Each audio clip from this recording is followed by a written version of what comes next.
bom dia. Bom dia.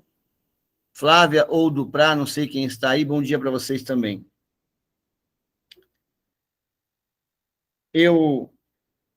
Quando estive... Bom dia, pastor. Bom dia. Quando eu estive logo depois do procedimento de angioplastia e o evento do AVC, deixa eu buscar aqui no meu celular a palavra, vamos ver se eu encontro rapidamente. A palavra que Deus me deu com relação ao coração está no Salmo 37, 30, 31, na versão A Mensagem, para vocês entenderem como nós vamos trabalhar o tema de hoje. Os justos, e nós somos os justos, não somos Roberto, mas somos justos. Os justos mastigam a sabedoria com prazer. A sua língua articula a virtude. Seu coração bombeia a palavra de Deus como sangue pelas artérias. Seus passos são firmes e constantes. Qualquer semelhança não é coincidência, é cristocidência. Porque na angioplastia, que foi a condição de facilitar o sangue pelas artérias, eu tive um problema na perna. E olha o que diz aqui, seus passos são firmes e constantes. Não foram. Eu não conseguia pisar no chão. Então, aqui é uma tradução, a minha tradução é a mensagem. Então, não vai ser idêntica a tradução. A boca do justo profere a sabedoria, e a sua língua fala o que é justo. No coração tem ele a lei do seu Deus, e os seus passos não vacilarão.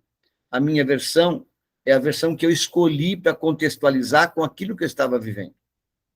Muito bem. Quando houve o problema na perna, e o hospital entrou em reboliço, vários profissionais, bambambam da medicina, eu fiquei tranquilo.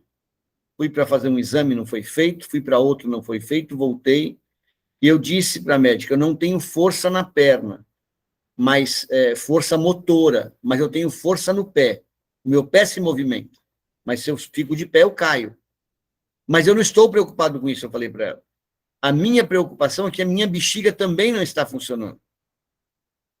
E aí, isso é um problema mais sério. Então, foi quando resolveram passar a sonda e tiraram quase 1 litro de urina acumulada na bexiga, que doía demais. Eu passei 2 noites bem mal dormidas, cochilava e acordava ao efeito de dipirona que era dado na veia. E aí o Senhor me deu uma palavra. Deixa eu ver se eu encontro aqui rapidamente, porque é importante que seja exatamente o que está escrito. Eu queria a referência dela, só 1 minuto, porque isso não foi preparado, me veio agora, quando a gente foi começar a falar. Jesus, ele é citado e diz que ele esvaziou-se a si mesmo. Se eu não encontrar a referência, não tem importância. E aí, está aqui, Filipenses 2:7a. Não lembro qual é a versão, acho que a versão é ARA.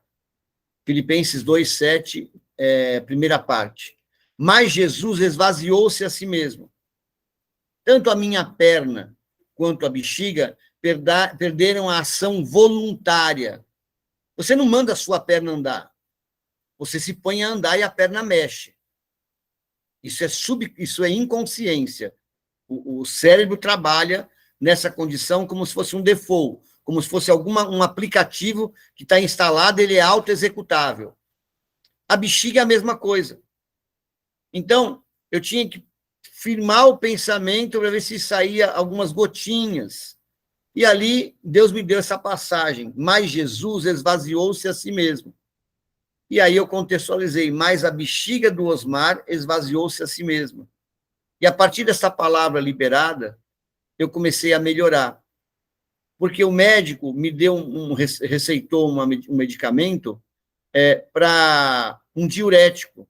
Foi pior a emenda do que o soneto, porque a bexiga encheu muito mais rápido e não esvaziava rápido. E era dor. Então, eu vim do hospital com dor e permaneci pelo menos uns 2, 3 dias com dor. Mas, ao momento que eu ia falando essa palavra, o milagre começou a acontecer. Então, prestem atenção. Nós vamos falar sobre a palavra falada e confessada. Eu ensinei vocês, até hoje, a lerem a Bíblia com a boca. Mas, pastor, eu leio com os olhos. Sim, mas se você não lê com a boca, você não ouve. E a fé só aumenta pelo ouvir.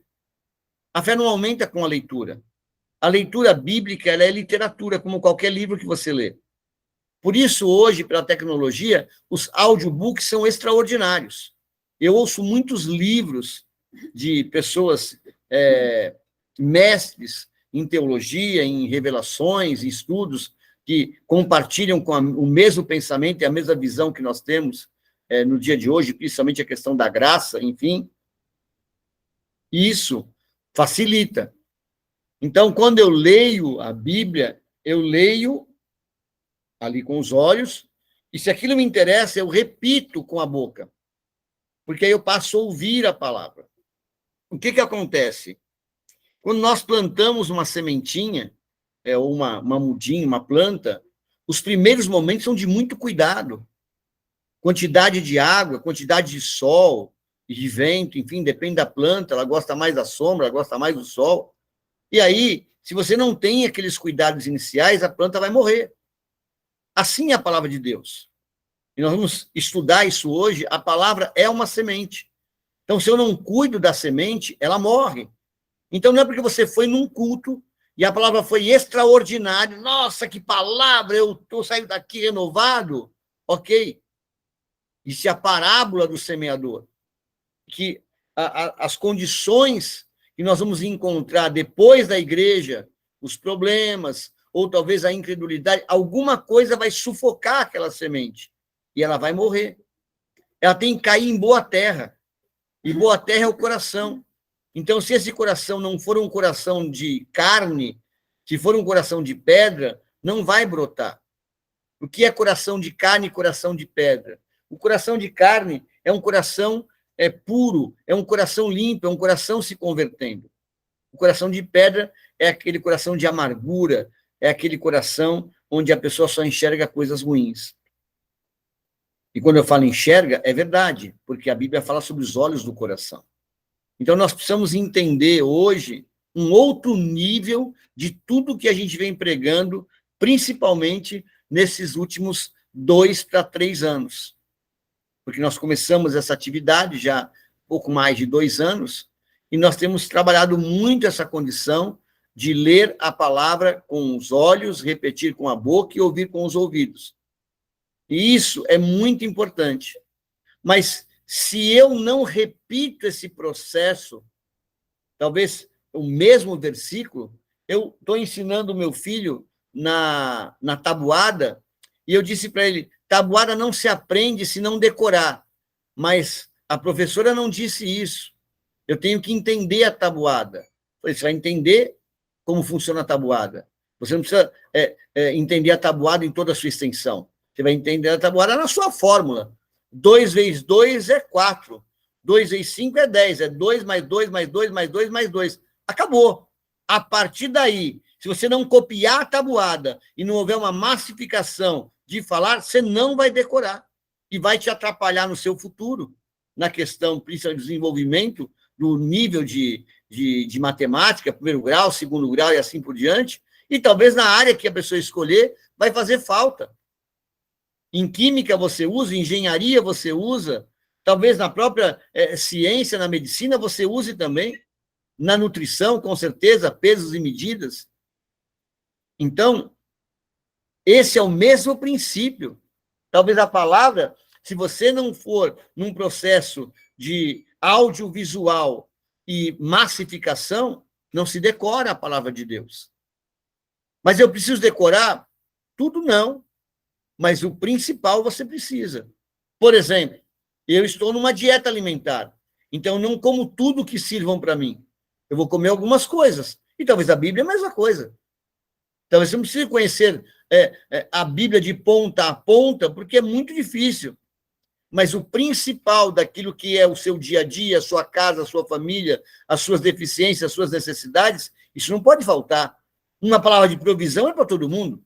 Uma palavra de saúde é para todo mundo. Uma palavra de prosperidade é para todo mundo. Mas, às vezes, a pessoa tem uma enfermidade que o outro não tem, como foi o caso que eu trouxe aqui para vocês, um versículo que me dava uma grande vantagem para o meu coração, e depois um versículo me ajudou com relação à bexiga. E assim vai. E todos os pedidos de oração que eu tenho recebido, e essa é a minha essência, eu busco uma palavra para fundamentar aquilo que Deus disse, que a minha palavra não voltará vazia. E aí, claro, hoje nós temos inúmeras traduções. Na época do Evangelho, era só em grego. O Velho Testamento em hebraico e o Novo Testamento em grego. Não tinha outra interpretação. Mas houveram várias traduções. Eu não falo grego e eu não falo hebraico. Às vezes eu pesquiso para saber a raiz. Ainda assim, eu estou pesquisando de mestres e mentores que são seres humanos. Eu tenho que acreditar que essas pessoas estão traduzindo seja verdade. Mas são pessoas, talvez, do século passado. Nós estamos falando de um evangelho escrito há 2000 anos atrás. Quantas pessoas já tentaram traduzir e acharam outras interpretações? E assim vai até o fim. Talvez lá na glória nós temos a unção do Espírito Santo para ler e falar todos os idiomas. Puxa, bem que eu tinha uma dúvida sobre esse versículo aqui. Olha o original como é que é. Nós não temos o original. E ainda que seja publicado alguma coisa, nós não sabemos se de verdade é o original. E aí, quem é que testifica em nós a originalidade das palavras de Jesus? O Espírito Santo. Ele nos ensina, Jesus disse, eu vou enviar o Espírito Santo e ele vai lembrar, falar, ensinar todas as palavras que eu tenho falado. Agora, você imagina que todas as palavras que Jesus falou estão escritas? Olha a vantagem da intimidade com o Espírito Santo. Nós precisamos da Bíblia, não só para contextualizar, mas para confrontar a verdade aqui na Terra. Mas, com certeza, tem coisas que são como é que chama? Esqueci o nome agora. Mas tem coisas inexplicáveis, vai ficar mais fácil. Por quê? Porque são coisas que a Bíblia diz que se fosse escrever tudo que Jesus fez, não haveriam livros na face da terra. Meu Deus do céu! Você consegue perceber isso? Então, muitas coisas que Jesus falou não estão na Bíblia, mas o Espírito Santo estava lá. Paulo não é testemunho ocular. Lucas não é testemunho ocular. Pedro foi. João foi. Tiago foi. Tomé foi testemunho ocular. Eles não estão mais aqui. As únicas coisas que nós temos deles são as histórias que são contadas no Evangelho. Pastor, o que você quer dizer com isso? Que nós precisamos, às vezes, e claro, dentro de um certo conhecimento que eu tenho, escolher algumas versões bíblicas que são interessantes, agradáveis, e comparar uma, duas, três. Assim como os evangelhos sinóticos. Essa palavra quer dizer o seguinte, no mínimo 3 evangelistas contaram a mesma história. Por exemplo, a ressurreição de Lázaro, só João contou. Mas a multiplicação dos pães, outras pessoas contaram. Talvez a cura do cego, eu não lembro todas aqui, mas tem histórias que 3 evangelistas contaram. Então, se eu quero saber a verdade do que aconteceu, eu tenho que ver a ótica de cada um. É essa condição. Lucas, ele não foi testemunho ocular, mas como ele era médico, ele devia ter um caderninho. E aí ele visitou o garoto da multiplicação dos peixes, que talvez não era mais garoto.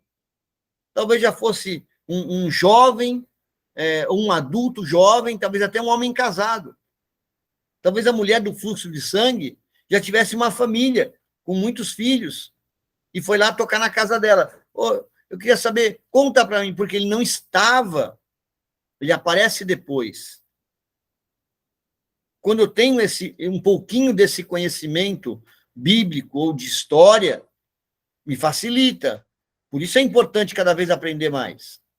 Mas a nossa salvação não depende disso. Nem a nossa vida abundante depende disso. A nossa vida abundante depende de conhecer a palavra, falar a palavra, confessar a palavra, crer na palavra. Como uma semente que você rega, uma hora ela vai brotar. Esse é o tema do nosso estudo de hoje. E nós temos vários versículos. Então, eu creio que a minha esposa já está preparada. Enquanto isso, eu vou ler uma introdução aqui, que vai ficar mais fácil. Nós vamos para Efésios 1:3, 2 Pedro. E obedecer a palavra, isso mesmo. A palavra de Deus é um tremendo tesouro. Ela é cheia de sabedoria, direção, verdade e tudo mais que precisamos para viver vidas com propósito, poderosas e de sucesso. A palavra confessar significa dizer a mesma coisa. Então, quando confessamos a palavra, estamos dizendo a mesma coisa que Deus diz. Estamos nos colocando em concordância com ele. Se eu confesso a palavra, e eu vou entendendo, a obediência ela vai ser natural. Porque se eu compreendi, eu obedeço. Quando você faz uma criança ter entendimento da necessidade da obediência, ela não faz mais pelo medo do castigo. Ela faz porque ela ama. Ela faz porque ela entendeu. Jesus disse, quem me ama, guarda os meus mandamentos. No passado não era assim. Se obedecia às leis para não ser castigado. Há uma grande diferença. E se nós confessamos o que Deus diz, estamos em concordância com ele.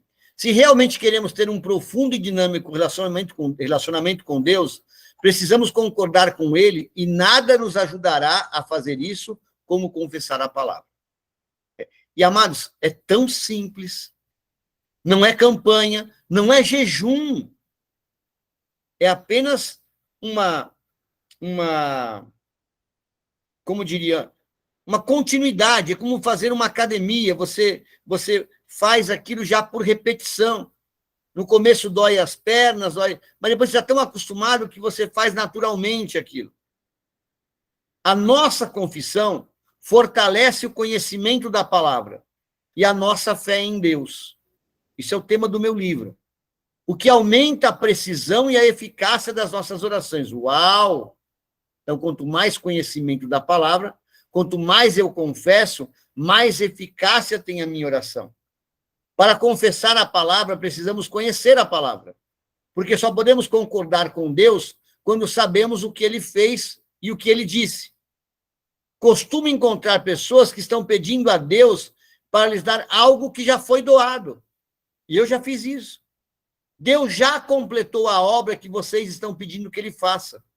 Não há necessidade de pedir a Deus para abençoá-los, porque ele já o fez.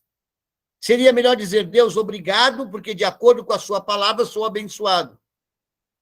Orações que pedem a Deus algo que ele já nos deu são totalmente desnecessárias. Perdemos tempo com isso. Quando oramos a palavra de Deus, ou trazemos a palavra à memória de Deus, estamos honrando a sua palavra e nos lembrando do que ela diz. O próprio Deus diz, ei, entremos em juízo, traga a minha memória. Oh, aleluia! Toda vez que declaramos a sua palavra, o poder é liberado do céu para fazer mudanças na terra. Precisamos incorporar a palavra às nossas orações, confessando-a sobre cada circunstância e situação. Isso é bem assinado por mim, né? Efésios 1:3. Olha o que está escrito. Bendito Deus e Pai de nosso Senhor Jesus Cristo, que nos tem abençoado, particípio passado, já abençoou, com toda a sorte de bênção espiritual nas regiões celestiais em Cristo. É como se você tivesse, e agora é fácil, né? O banco da nuvem. O banco na nuvem está lá pronto para te entregar. A sua conta já está lá. Não tem número, tem nome. O nome no livro da vida, o seu nome está lá. Ele já... Volta ao versículo 3, por favor. Ele já nos abençoou. Está escrito aqui. Ai, Senhor, me abençoa. E ele fala, mas eu já te abençoei. Eu já escrevi, está lá no cartório, já está determinado. Eu continuo, Senhor, me abençoa. Senhor. Seria o caso, Senhor, me faz enxergar e tomar posse das bênçãos já liberadas. Opa! Agora eu tenho que mostrar para ele. Agora eu tenho que entregar para ele. Senhor, me entrega as bênçãos já determinadas para a minha vida. Entendeu? Que é só mudar o formato da oração. 2 Pedro 1, 3 e 4. Olha o que está escrito. 2 Pedro 1, 3 e 4. Visto como pelo seu divino poder, graça é favor imerecido. Ou seja, o que está aqui, eu nem merecia. Nos têm sido doadas todas as coisas que conduzem à vida, então não é a morte, é só coisa boa. E a piedade é a vida que agrada a Deus. Pelo conhecimento completo. Se eu não ler a palavra, eu não tenho conhecimento, então não recebo. Que nos chamou para a sua própria glória e virtude, pelas quais glória e virtude, nos têm sido doadas as suas preciosas e muito grandes têm sido doadas todo dia. Aleluia! Aos seus amados ele os dá enquanto dormem, para que por elas vos torneis coparticipantes da natureza divina, livrando-vos da corrupção e paixões que há no mundo. Então, além de vir o suprimento de graça, ele nos livra de graça da corrupção e da paixão. Isso ele já fez. Resistir ao diabo e ele fugirá de vós. Ele já deu as bênçãos, ele já doou as preciosas e muito grandes promessas. Sabe quantas são? Na teologia se conta mais de 30 mil promessas. Os mais de 100 anos que eu quero viver, eu viveria uma por dia. Infelizmente, não é assim. Nós nem vivemos todas as promessas, por falta de fé, por falta de conhecimento. Então, eu quero que vocês agora enxerguem o poder da palavra na história. Qual é o poder da palavra? Gênesis 1, de 1 a 3.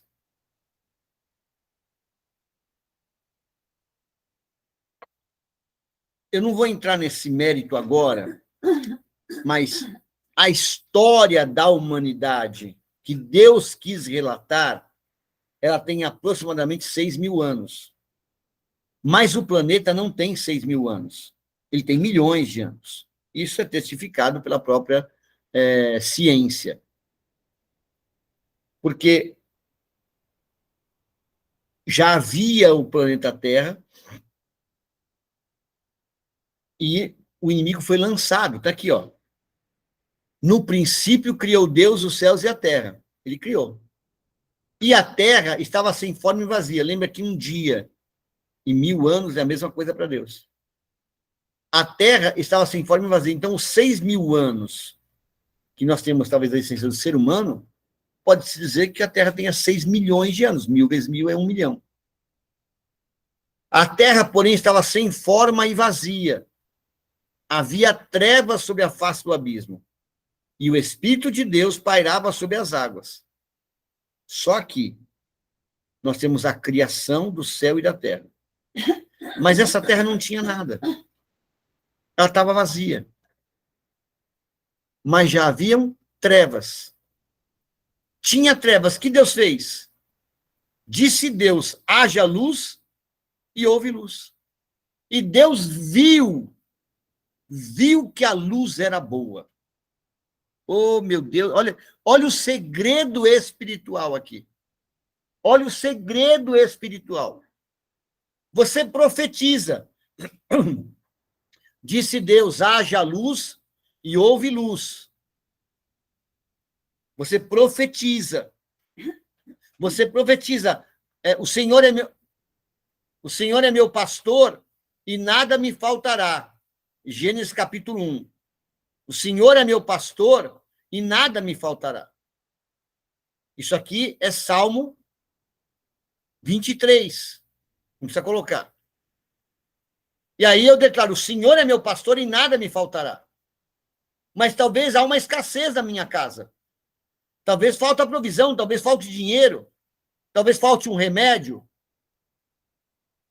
O talvez já não é uma profecia. O inimigo não tem como tomar posse disso. Até porque ele está amarrado no nosso trabalhar aqui. Amordaçado. Então, eu confesso a palavra, o Senhor é meu pastor e nada me faltará. Eu contextualizo, não faltará o alimento, não faltará o dinheiro, não faltará o remédio. E aí eu confesso, isso vai sendo trabalhado. Mas aí com os olhos da fé, os olhos do coração, eu enxergo. Eu tenho que, se possível, se eu não tenho tanta fé, e eu abro a minha geladeira e é um eco, se eu abro o armário e é um eco, eu preciso fechar os olhos e enxergar. Eu indo no supermercado, eu colocando as coisas no carrinho, porque aqui diz o seguinte, Deus disse, haja luz e houve luz. E viu Deus que a luz era boa. Ah, pastor, mas nós não somos deuses. A Bíblia não diz isso. A Bíblia diz que nós somos deuses e fomos feitos um pouquinho menor do que Deus. Nós temos a mesma capacidade de Deus. A capacidade criativa através da palavra. Você já reparou que nenhum animal fala? Só o ser humano? Ah, mas o papagaio não, o papagaio repete.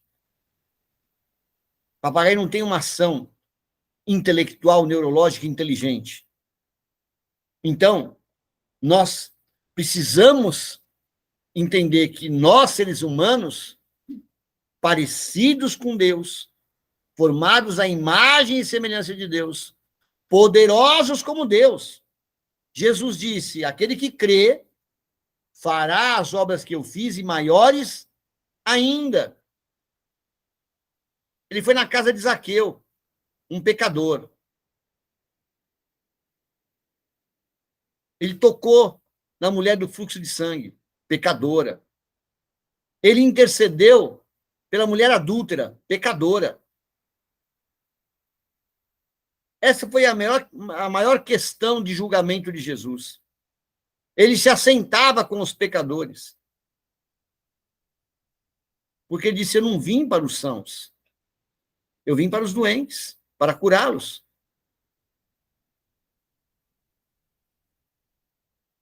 É preciso, hoje, para nós, uma tomada de decisão.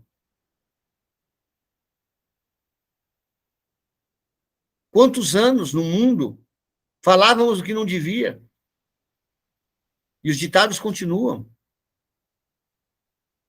Aqui, Deus disse, haja luz, e ele viu que a luz era boa. Eu vou adiantar, assim como o homem imagina, assim ele é. Deus já sabia que a luz era boa. Nós não temos essa capacidade ainda. Então eu tenho que enxergar. Eu tenho que enxergar o extrato bancário. Eu tenho que enxergar que o meu projeto é bom e vai dar certo. E se tiver uma palavra que me dê garantia, força na palavra. Em Jó 22 está escrito, se projetas alguma coisa, ela te sairá bem e a luz brilhará no seu caminho. E se acontecer alguma coisa errada, opa, dá um up aí. Diga, vai tudo bem. Levanta. Porque os obstáculos acontecem em todos os caminhos. Uma receita de comida que você faz não deu certo. Vai desistir? Faz de novo. Em nome de Jesus. Essa palavra que está sendo trazida aqui hoje, ela é uma rema, ela é uma semente que dá fruto. Aleluia. Aleluia. João 6:63. E só aconteceu isso. E vocês vão entender agora. Antes de João 6, dá para ir em João 1? Isso. Porque senão não vai dar entendimento. Eu acho que na hora eu não lembrei desse texto, mas veio agora à mente. João 1 vai dizer assim. Lembra em Gênesis 1? No princípio criou Deus o céu e a terra. No princípio era o verbo, e o verbo estava com Deus, e o verbo era Deus. Que verbo? O verbo haver. Haja luz e houve luz. Ele estava no princípio com Deus.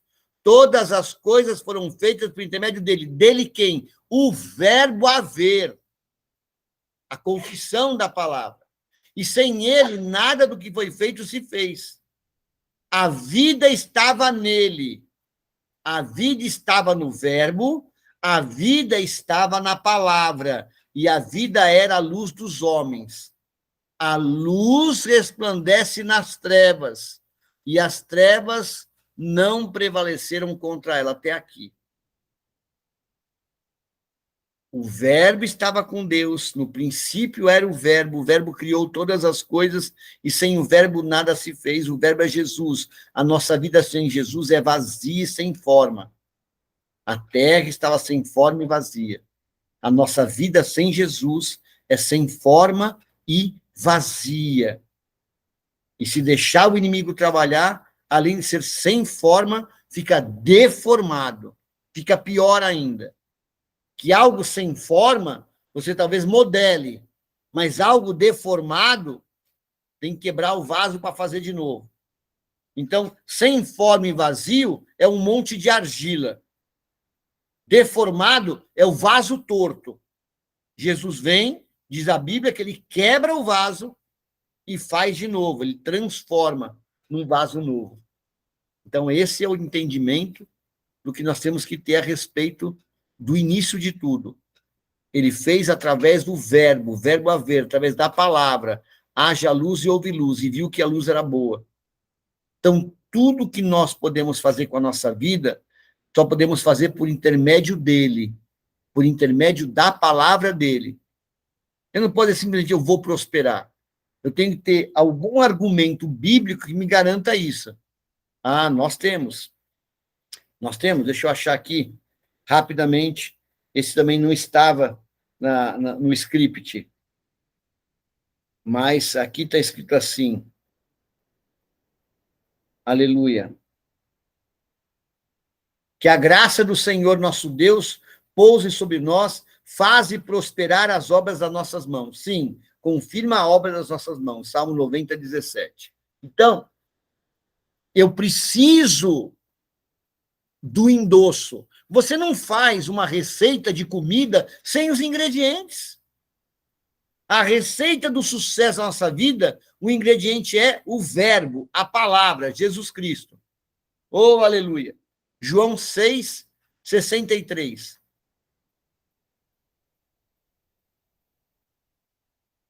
O Espírito é o que vivifica. A carne para nada aproveita. A carne vai morrer. As palavras que eu vos tenho dito são espírito e são vida. Então, a palavra de Deus, ela tem vida. Oh, meu Deus, Hebreus 4:12. A palavra de Deus tem vida própria. Em Hebreus 4:12, o escritor diz assim: porque a palavra de Deus, ela é viva. É como se tivesse um coração que bate.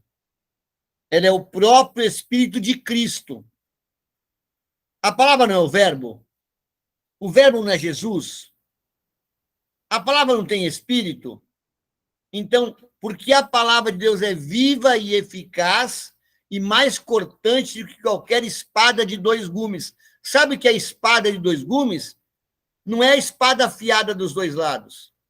É a língua. E penetra até ao ponto de dividir alma e espírito, juntas e medulas, e é apta para discernir os pensamentos e propósitos do coração. Não há criatura que não seja manifesta na sua presença. Pelo contrário, todas as coisas são descobertas e patentes aos olhos daquele a quem temos de prestar contas. A palavra é viva e é eficaz, e mais cortante do que qualquer espada de 2 gumes. Vamos ver se o que eu falo tem fundamento? Provérbios 12, 18. Não sei se essa é a tradução que eu coloquei. Vamos ver. Alguém há cuja tagarelice é como pontas de espada. Numa outra versão está escrito: as palavras do tagarela ferem como espada de 2 gumes, mas a língua dos sábios é medicina. Todavia, a língua dos sábios promove a cura. Para um pouquinho. As palavras torpes, as palavras sem propósitos, as palavras que ferem, as palavras indignas, é como uma língua bifurcada, a língua da cobra, a língua da serpente. Mas a língua dos sábios cura. Quer ver? Tiago 3, 6 a 9. Amados, o conteúdo disso aqui é extraordinário. E não é meu, não, é do Espírito Santo. Depois, vocês peguem essa gravação e distribuam para as pessoas. Aleluia.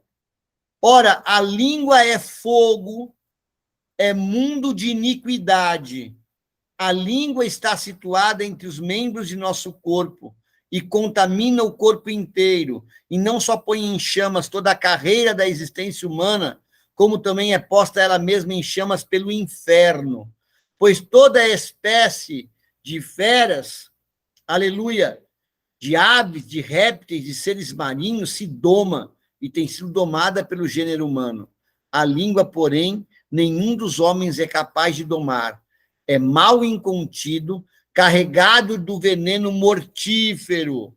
Com ela bendizemos ao Senhor e Pai, também com ela amaldiçoamos os homens, feitos à semelhança de Deus.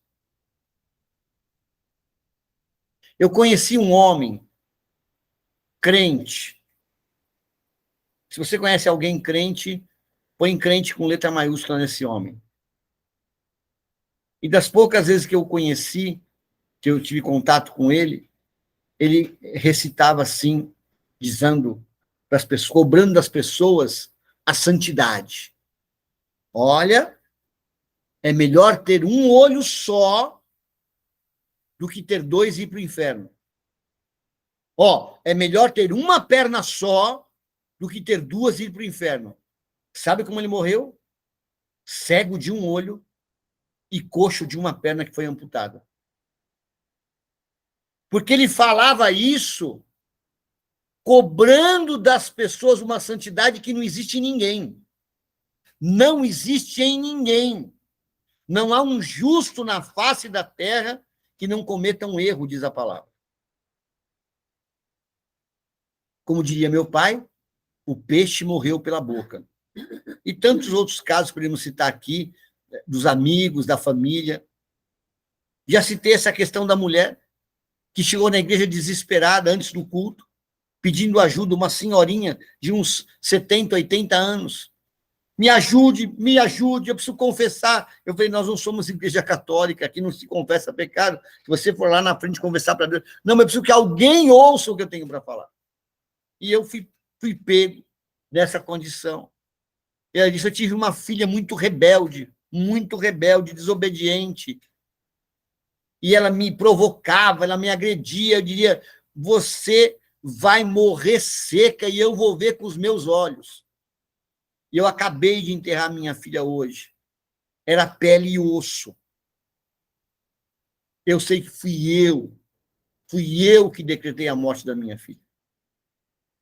E eu orei pelo perdão, porque a mulher não conseguia viver com aquele peso na cabeça, no seu coração. Então, tudo que nós falamos, acostumado com as coisas do mundo, amados, tem louvores que são do diabo, não é louvor a Deus. Louvor de vingança. Você vai pagar para ver. E isso e aquilo. Louvores do diabo. Louvores são adoração a Deus. E não vingança do irmão. Porque essas músicas evangélicas de vingança não é nem contra o ímpio. É contra o irmão que teve inveja. Só que a inveja é natural da prosperidade. Isaac prosperou, semeou naquele ano, colheu 100 por 1, e os filisteus tinham... Ninguém tem inveja do que é ruim, só se tem inveja do que é bom. Será que nós aqui já não tivemos inveja de alguém? Então nós precisamos começar a trabalhar a nossa língua de uma forma diferente. Cuidado com o orgulho, com a vaidade, com a soberba. Cuidado com a inveja. Cuidado com o excesso de justiça. Não sejais demasiadamente justos. Cuidado com o julgamento. Eu saí do hospital com um extra e falei para minha esposa, não reclamemos de nada. Agradecemos. Está ruim? Louvamos. Está faltando? Agradecemos. Porque eu saí das trevas.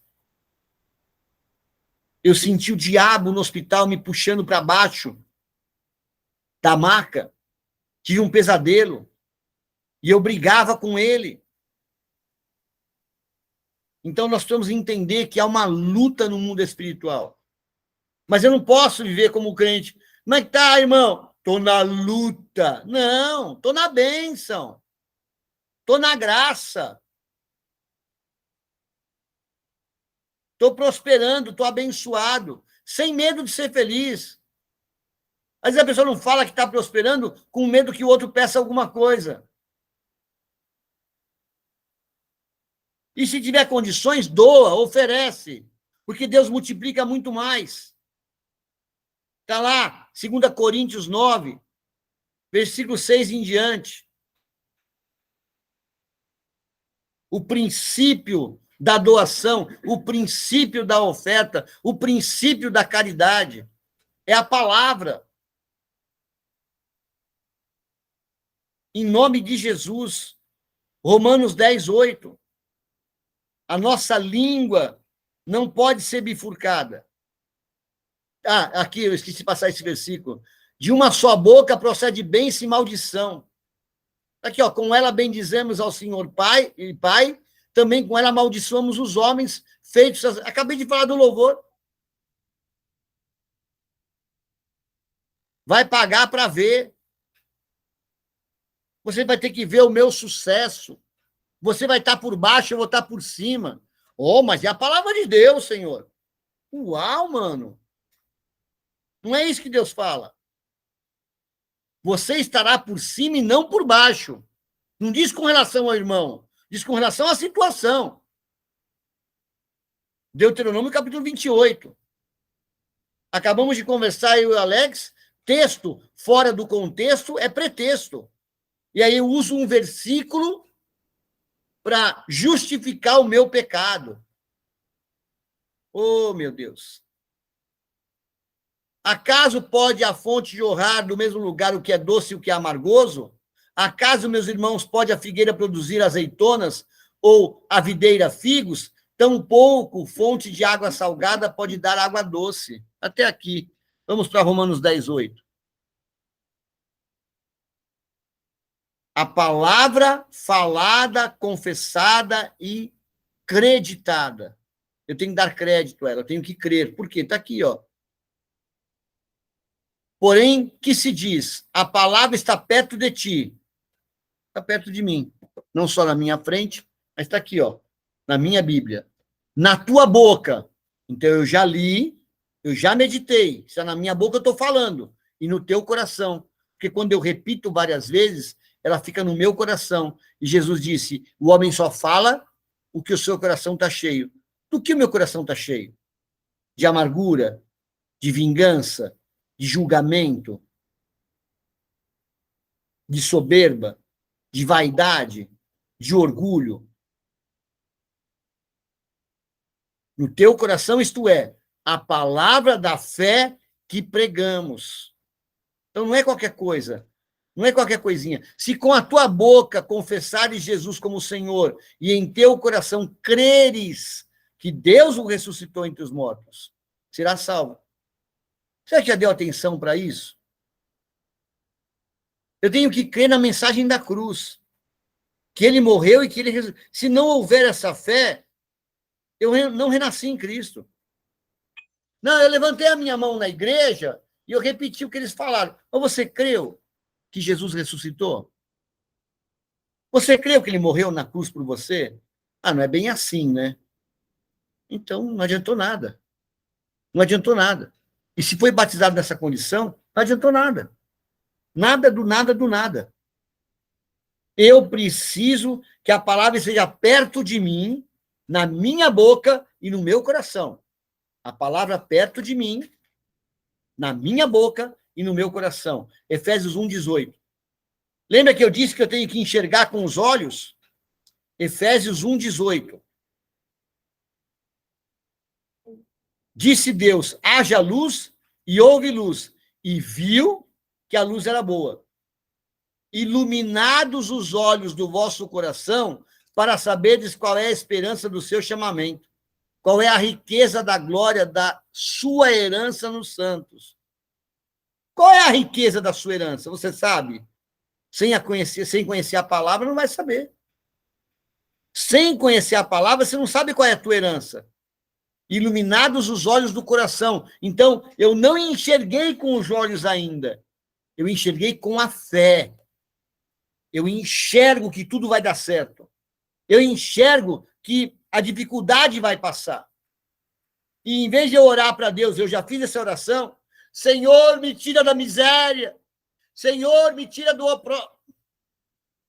Senhor, obrigado, porque está chegando um grande negócio, uma grande quantia. Obrigado, Senhor, porque todas as necessidades são supridas pela obra das minhas mãos, porque o Senhor prosperou o trabalho das minhas mãos. Mudou o conteúdo da oração, mas o objetivo é o mesmo. Só que num eu confesso miséria, no outro eu confesso riqueza. Iluminado os olhos do vosso coração para saberdes. Ele não falou para enxergardes. Para saberdes qual é a esperança do seu chamamento. Qual a riqueza da glória da sua herança dos santos e qual a suprema grandeza do seu poder. Não é o de Cristo, o seu poder. Para com os que cremos. Segundo a eficácia da força do seu poder. E ele continuaria aí, mas não é o propósito aqui. Porque esse texto é muito longo. Aleluia. Iluminados os olhos do vosso coração. Romanos 10:17. A palavra está perto de nós e ela vem pela pregação. Falamos aqui, ó, isto é, a palavra da fé que pregamos.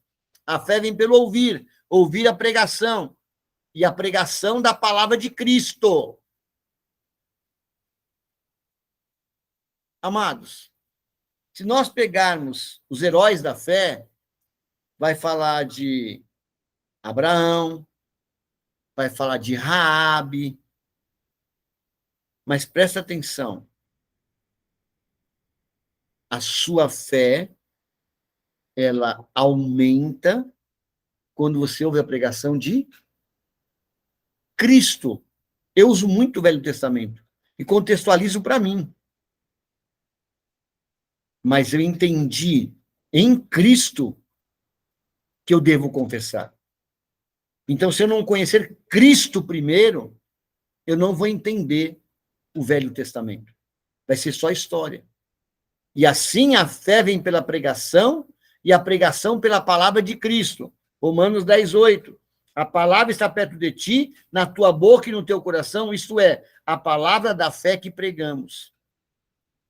E aí eu começo a juntar todos esses versículos como um quebra-cabeça. E entendo que eu preciso falar da palavra. Está perto de ti, na tua boca. Josué 1:8.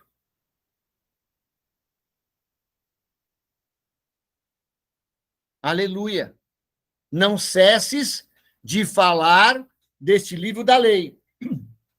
Antes, medita nele dia e noite, para que tenhas cuidado de fazer segundo tudo quanto nele está escrito, então farás prosperar o teu caminho e serás bem-sucedido. Então, para eu ser bem-sucedido, qual é a primeira questão? Não cesses de falar do livro da lei. Antes de falar, medita nele dia e noite. E obedeça. E obedeça, cumpra. Tenhas cuidado de fazer, cumpra o que nele está escrito. Jeremias 1:12.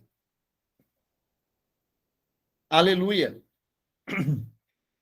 Aleluia.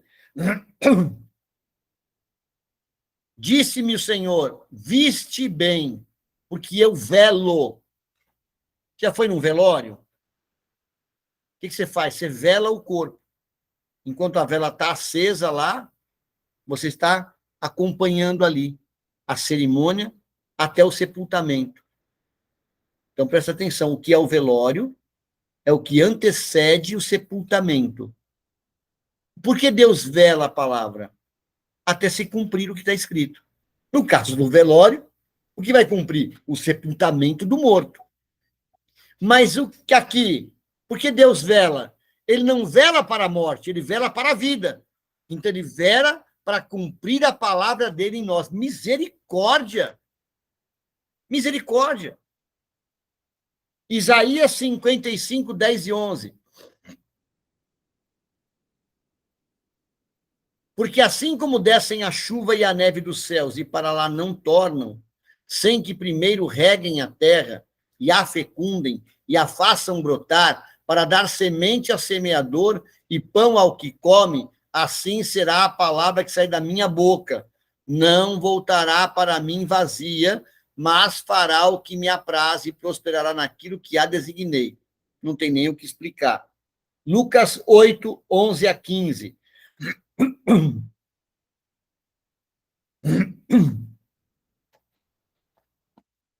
Aleluia.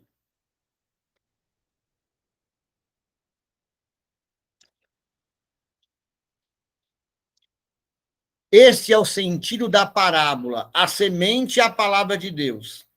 A que caiu à beira do caminho são os que a ouviram, vêm a seguir o diabo e arrebata-lhes do coração a palavra, para não suceder que, crendo, sejam salvos. A que caiu sobre a pedra são os que, ouvindo a palavra, a recebem com alegria. Estes não têm raiz, creem apenas por algum tempo, e na hora da provação se desviam. A que caiu entre os espinhos são os que ouviram, e no decorrer dos dias foram sufocados com os cuidados, riquezas, deleites da vida. Os seus frutos não chegam a amadurecer. A que caiu na boa terra são os que, tendo ouvido de bom e reto coração, retêm a palavra. Estes frutificam com perseverança. Amém? Romanos 4:17b. Estamos encerrando. Eu vou fazer uma oração para selar essa palavra. Como está escrito, parte B, o Deus que vivifica os mortos e chama à existência as coisas que não existem. Chama à existência as coisas que não existem. Provérbios 23, 7a.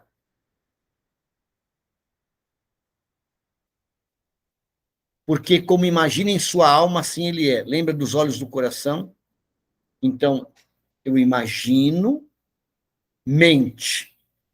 Eu enxergo com o coração e chamo a existência que não existe. Você pode escrever isso? Aleluia. Eu imagino na minha alma. Eu imagino. Imaginação tem a ver com a consciência, a mente. Então, é uma ação consciente. Eu imagino com a minha alma, eu enxergo com os olhos do coração. Já não é só mais uma imaginação, eu sinto que vou alcançar aquela graça. Eu enxergo com os olhos do coração e eu chamo à existência o que não existe. Haja luz, houve luz. Então, eu imagino com a minha alma, enxergo com os olhos do meu coração e chamo à existência o que não existe. Aleluia. Encerramos a nossa meditação. Eu quero fazer uma oração. Eu quero fazer uma oração com base na palavra. Jeremias 31, 33. Deixa eu ver se é isso mesmo. Não, 33. A parte B. 30. Jeremias 31, versículo 33, a parte B.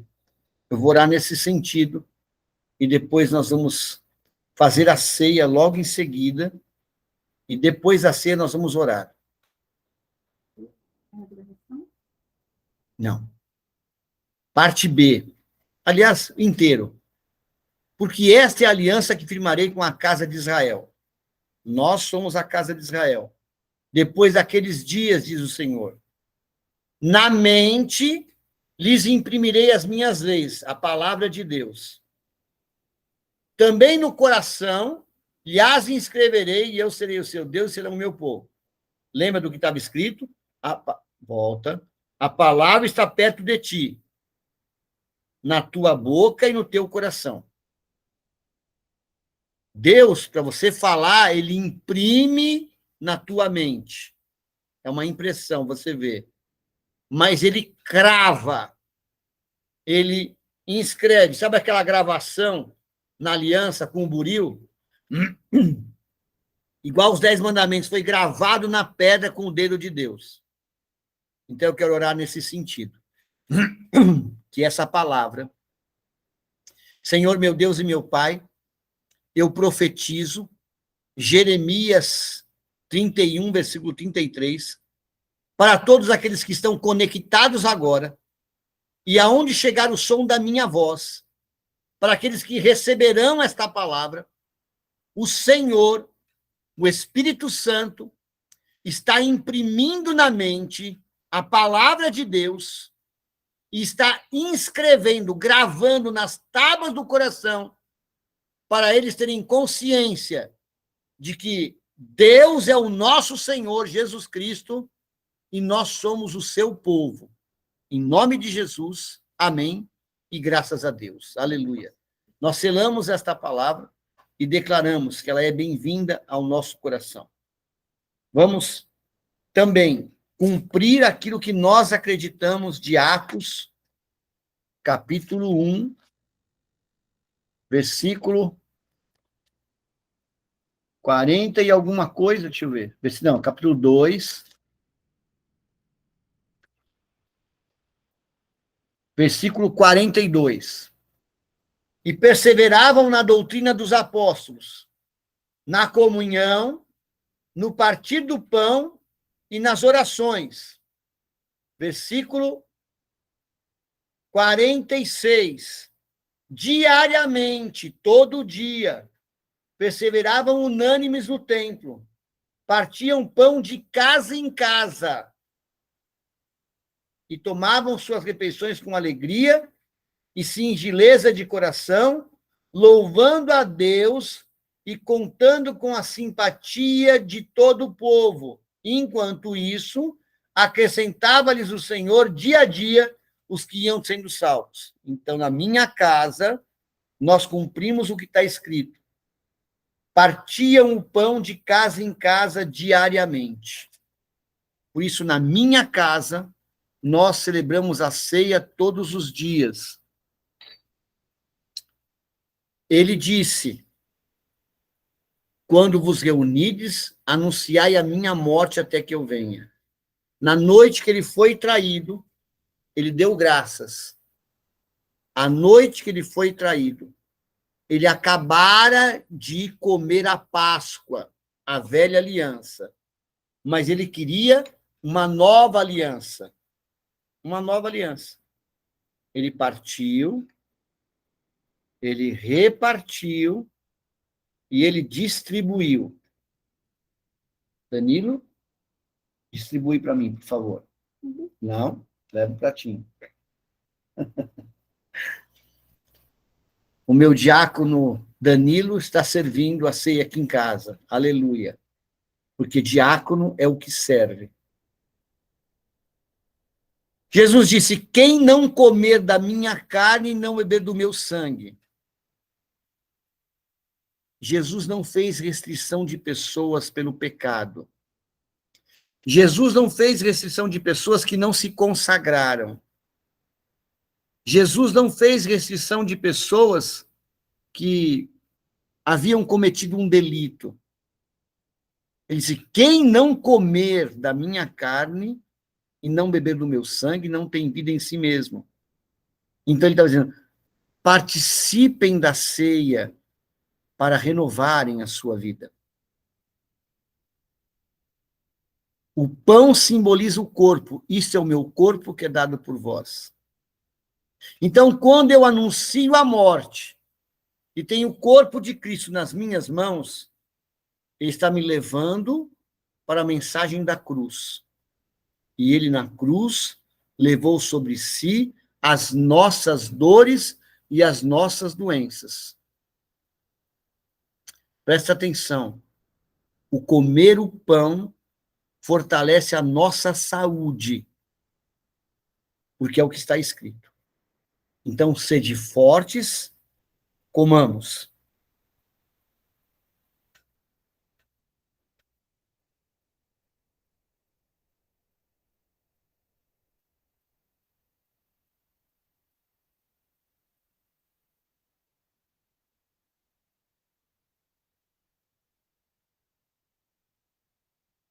Aleluia.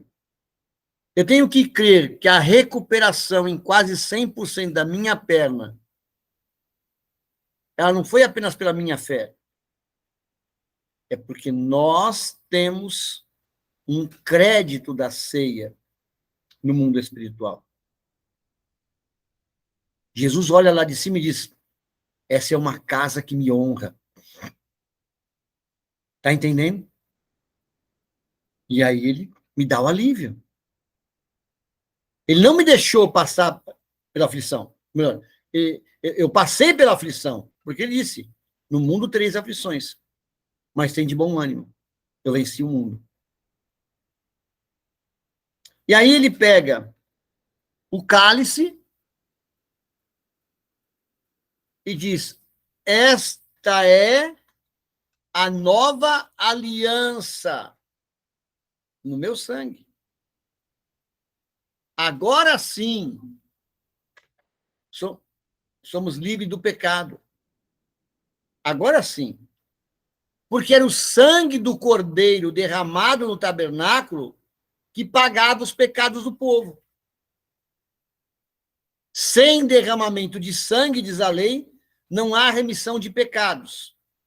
Então, o pão, o corpo tem um significado. O fruto da videira, o sangue, tem outro significado. Então, aqui, eu sou lavado pelo sangue do Cordeiro. A nova aliança, que é graça. E ele diz: dos seus pecados não vos lembro mais, não me lembro mais. Pela justificação no sangue. Por isso, quem não comer da minha carne e não beber do meu sangue, não tem vida em si mesmo. Porque quem vive na acusação do pecado não tem vida. O Espírito nos fez livres para viver uma vida abundante. Viva a nova aliança, que é a graça do Senhor. Aleluia. Aleluia. Que prazer brindar com o sangue de Cristo. Amém? Glória a Deus.